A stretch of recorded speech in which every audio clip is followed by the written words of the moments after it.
Today's first session will be addressing the issue of redefining femininity and masculinity, and we'll also, of course, be talking about gender inequalities. So this morning we'll be hearing from two presenters, or rather we'll be hearing two presentations. The first one will be made by Pierre Levasseur, and so from the Politics and Economic Department in Sydney, as well as Levasseur Seetahul, and they will tell us about gender inequality in the context of the obesity epidemic in India. Alors, bonjour okay, à can tous, everybody merci aux see the organisateurs de slides? ce symposium. Yes, okay, et fantastic. Merci de nous Well, good rejoindre morning, pour la présentation ladies de and notre gentlemen. Thank you étude very much to the intitulée organizers The of Role of today's Gender Inequality symposium, and in thank the you very much Obesity for Epidemic, a case study listening from India. to this presentation, the Donc, role of gender cette étude inequality est in the réalisée obesity avec Pierre epidemic, a case Levasseur study et from Valentina India. Alvarez So Saavedra, this qui sont study tous was les carried deux out with de Pierre SADAPT de Levasseur and l'INRAE. Valentina Et je suis Alvarez chercheuse en from postdoc SADAPT à INRAE, l'Université Paris, de Sydney. and I'm a postdoctoral Et donc, ce researcher at projet est encore at the University of stade Sydney. relativement So préliminaire this et project is on est still ravis de in pouvoir vous its présenter nos infancy, résultats and we're initiaux aujourd'hui. delighted Tous vos to commentaires sont share with you évidemment the les first bienvenus et nous findings. Any permettront comments, d'améliorer notre of étude. course, will be welcomed and will help us to improve our work. Voici le plan de la présentation. So here Je vais tout you d'abord have introduire notre thème de the recherche et la main littérature associée. Puis items je vous of our présenterai les presentation, données et la a quick méthode. introduction. Ensuite, Then I'll Pierre be talking vous about présentera quelques data and statistiques methodology. descriptives, suivi des Then résultats I'll be préliminaires talking de about notre étude descriptive et finira par statistics. une I'll discussion share et some conclusion. preliminary results, and then we'll have a discussion and a Donc, il conclusion. existe aujourd'hui Okay, une so épidémie today croissante there de is l'obésité. a rising Cette épidémie epidemic est of devenue un obesity, enjeu global majeur and selon that l'OMS. has become a En effet, en global public 2016, health 2 adultes sur concern. 5 étaient en surpoids, Indeed, in 13% étaient 2016, obèses. Cette épidémie de 13% of l'obésité people were semble obese and ne pas affecter les 39% hommes et of les adults femmes in dans the les world were mêmes overweight proportions, in puisque la 2016. prévalence de Men l'obésité and féminine women est plus seem to forte que be celle de affected l'obésité differently.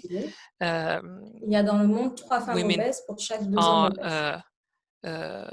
Par ailleurs, cette épidémie de l'obésité n'affecte pas overrepresented toutes les régions to the du tune monde of de la 2 to même 1, manière. or 3 En to 2 effet, rather. There are 3 aucune obese women explique for qu'il 2 s'opère dans obese le men, monde un phénomène de in transition nutritionnelle. the world. So it has to do with Le développement nutrition économique qui induit une transition, urbanisation et un economic passage d'un development système that led to agricole à un système urbanization économique dominé par and a l'industrie shift et les from services, an est agricultural accompagné de changements economy des régimes to alimentaires a tertiary considérables qui economy, permet à la fois de réduire la famine, which mais of conduit aussi course à une has addressed augmentation de the l'obésité et des issue of maladies famine, associées. but has increased obesity and all the related Donc, dans notre diseases. étude, on s'intéresse aux So in liens our entre studies, inégalité we de have genre et focused obésité on dans the le gender contexte des inequality pays en and développement.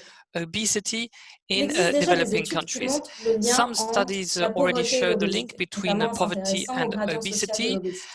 which are Il existe very aussi des études qui interesting. There are analysent le also lien some entre inégalité et studies that obésité. look at the link between On sait que la inequality pauvreté et and les obesity. inégalités sont We know that fortement liées aux poverty and inégalités de genre. inequalities are Pourtant, la linked to relation gender directe entre inequalities. inégalité de genre et obésité reste Gender vraiment peu inequalities and explorée. obesity is a Les link that études has montrent not par been exemple que explored so l'écart much entre so far. obésité Some féminine et studies show masculine that est feminine plus and élevé dans les masculine pays à revenus obesity intermédiaires.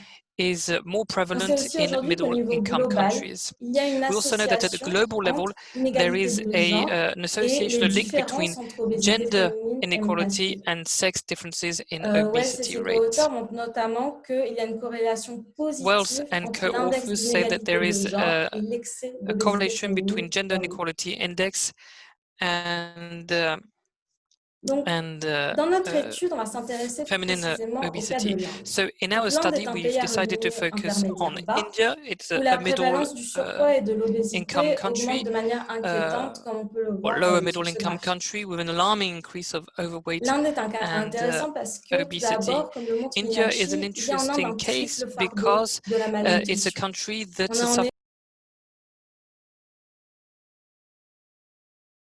Vemos cómo hay una subnutrición nutrition et de and nutrition also constituée d'aliments qui ne nutrition sont pas made sains. up of unhealthy L'Inde est foods. aussi un cas intéressant India is parce also que interesting insofar as parce qu'il s'agit d'un it pays is a country avec de très fortes where inégalités there are de some very genre strong en termes économiques, gender en termes de inequalities santé, in en termes terms of d'investissement pour les parents en economics, investments that are not the same from parents for their children, whether they're boys or girls.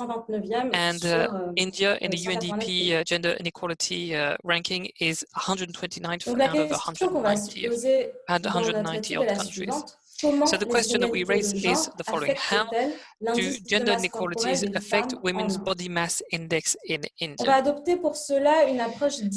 So to do so, to answer this question, we took a dynamic approach. We looked at the weight gain and weight loss between 2005 and 2011, and we looked at the gender inequalities indicators and the social, economic, and gender norms inequality indicators.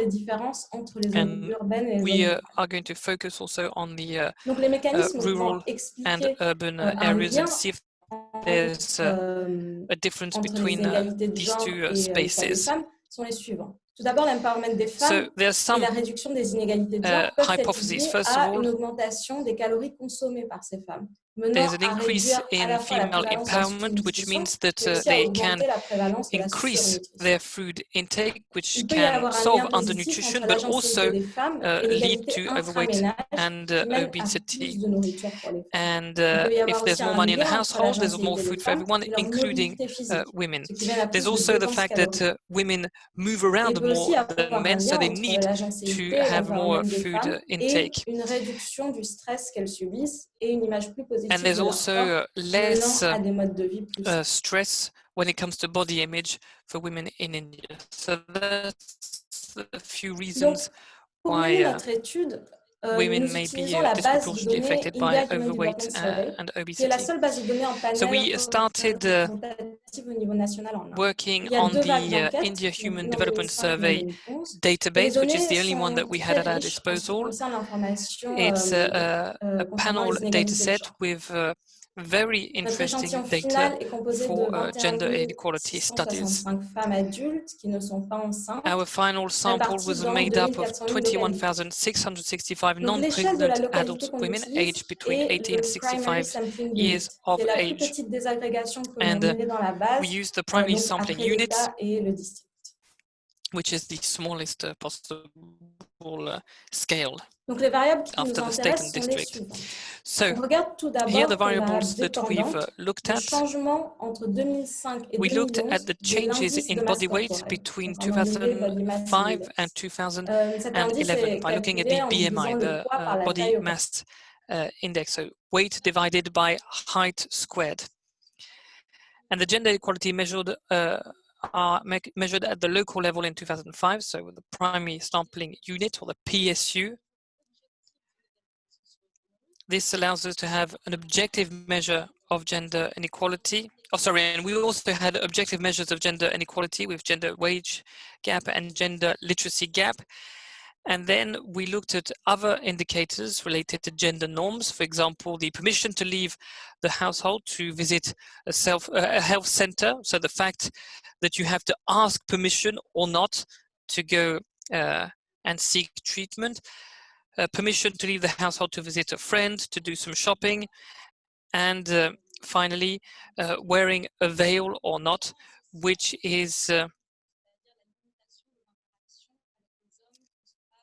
a way to limit interaction between men and women in some areas of India. So our study tries to look at the link between gender inequality and changes in BMI between 2005 and 2011. So we looked at the link between the different variables of gender inequality in multi-level models.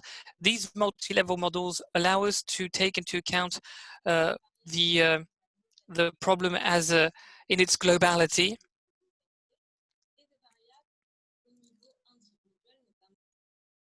And we also took, of course, individual variables such as the women's BMI. And these multi-level models allow us to have robust outcomes that are reliable and take into account as many parameters as possible. And so then we decided to go a little bit further to see if there was a link, a causal link, and we wanted to see whether gender inequality, for example, the gap in literacy, if that had a direct impact on weight gain or weight loss of women. But we took also into account the fact that some women live far or close to a school or an area where they could learn how to read and write. So in our strategy, we've factored this into our calculation. That's what we call the instrumental variable model. And we also took into account whether women would rather have sons or daughters.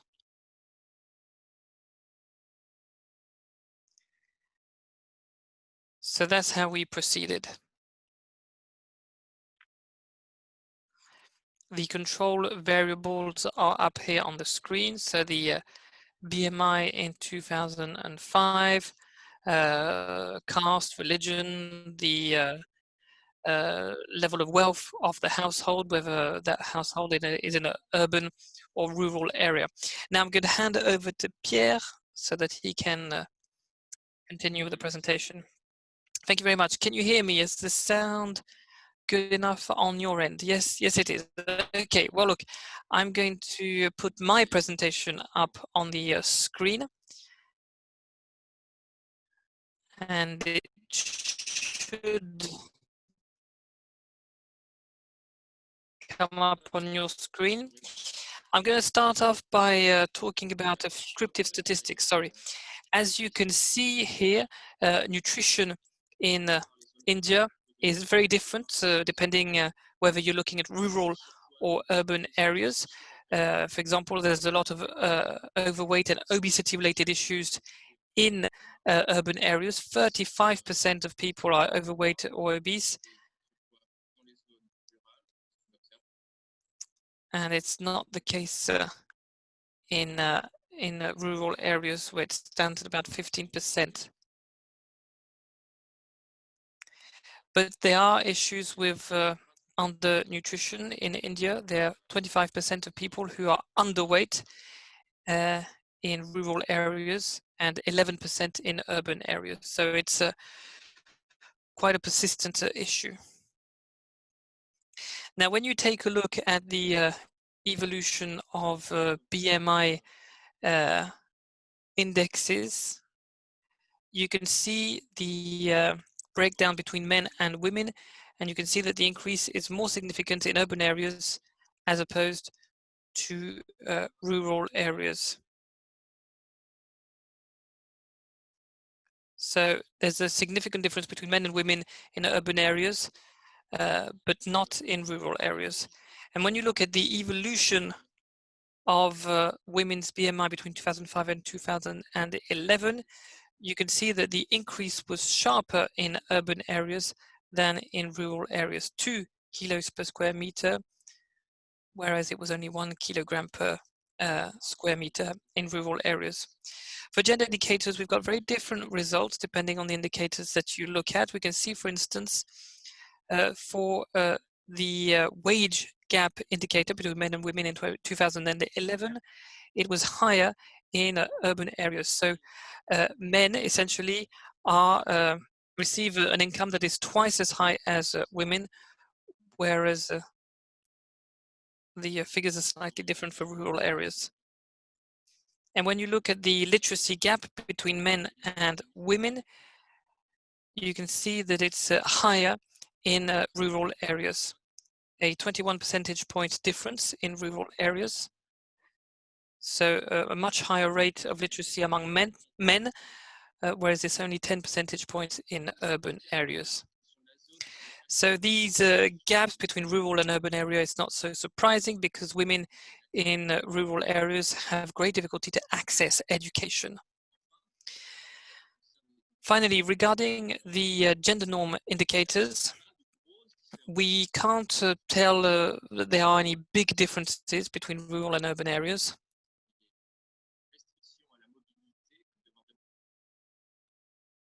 Restriction to mobility to go, for example, go and see friends, go to the health center, or go to do some shopping. That seems to be more difficult in urban areas, but only slightly. And wearing the veil or veiling practices, as we've called it, is more common in urban areas than rural areas.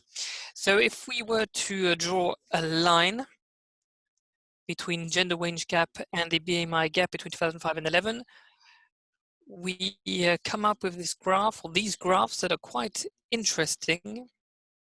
You have the wage gap here on the left. You've got a positive and linear link in both urban and rural areas. Now, for the gender literacy rate gap, you can see that there's a different relationship here between urban and rural areas. In urban areas, we can see that the wider the gap, the more the women put on weight, and the more the gap is increases in rural areas, the less women put on weight. You can see that their weight goes from 1.8 kilograms per square meter to less than 1. But these linear simplifications do have their limits, and they don't capture non-linear reality. So if you do a regression for these two linear graphs, you can see that this link that was positive in this slide and linear in this slide in urban areas for wage gaps is non-linear in a sort of a bell shape, which shows that levels of wage inequalities, when they are high, lead to weight loss or less weight gain in rural areas. So this shows the importance of looking at non-linear regressions. So here you have the main results and the gender inequality indicators that were mentioned by my colleague earlier.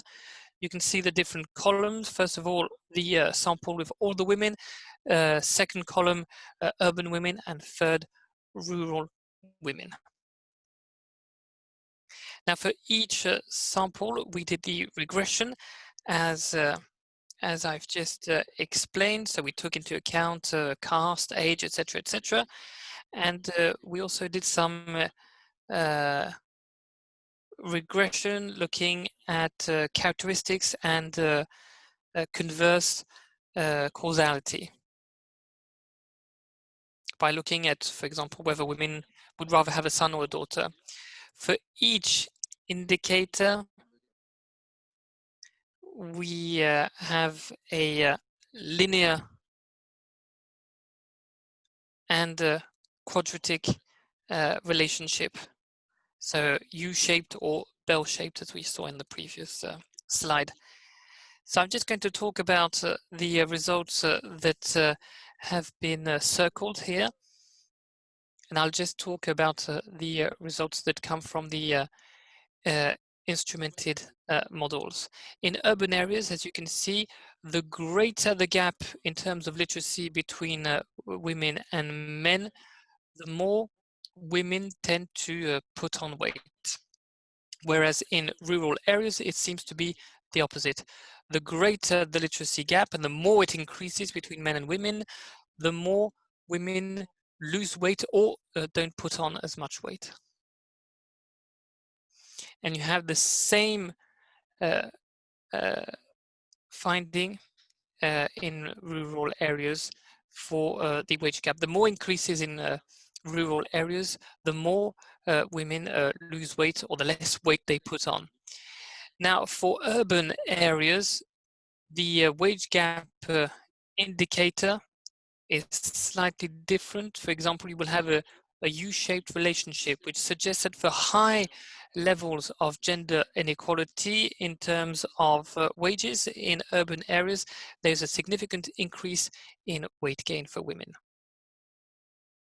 Now, regarding gender norm indicators, the results are quite consistent because in urban areas, restrictions to women's mobility, for example, if they have to ask permission to go to the health center, see friends, or go and do some shopping for food, that tends to increase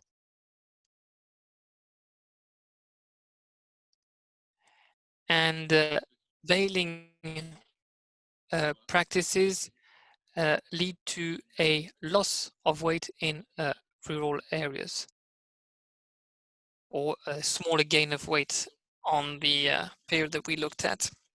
So, as a conclusion, we can say that there is a connection between gender inequality, women's BMI, and living areas.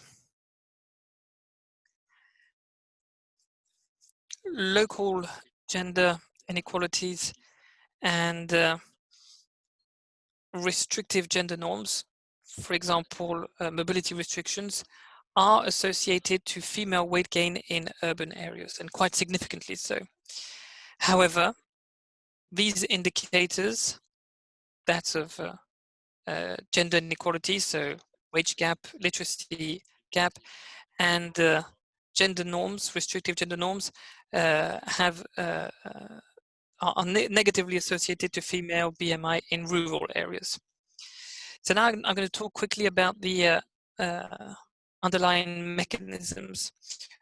We suppose that in rural areas, gender inequality might be associated to food deprivations within the household or the local community. As somebody said, for example, earlier, women have to eat once the husband and the children have been fed, so they can only have access to the leftovers. Likewise, women in rural areas tend to do a lot of manual and hard labor in the fields, as Esther told us yesterday in the Amazon. And we can also assume that women have a smaller access or low access to health centers. And so all of these three elements are associated to women's weight loss. In urban areas, it's a different story, where gender inequality might be associated to lower female mobility.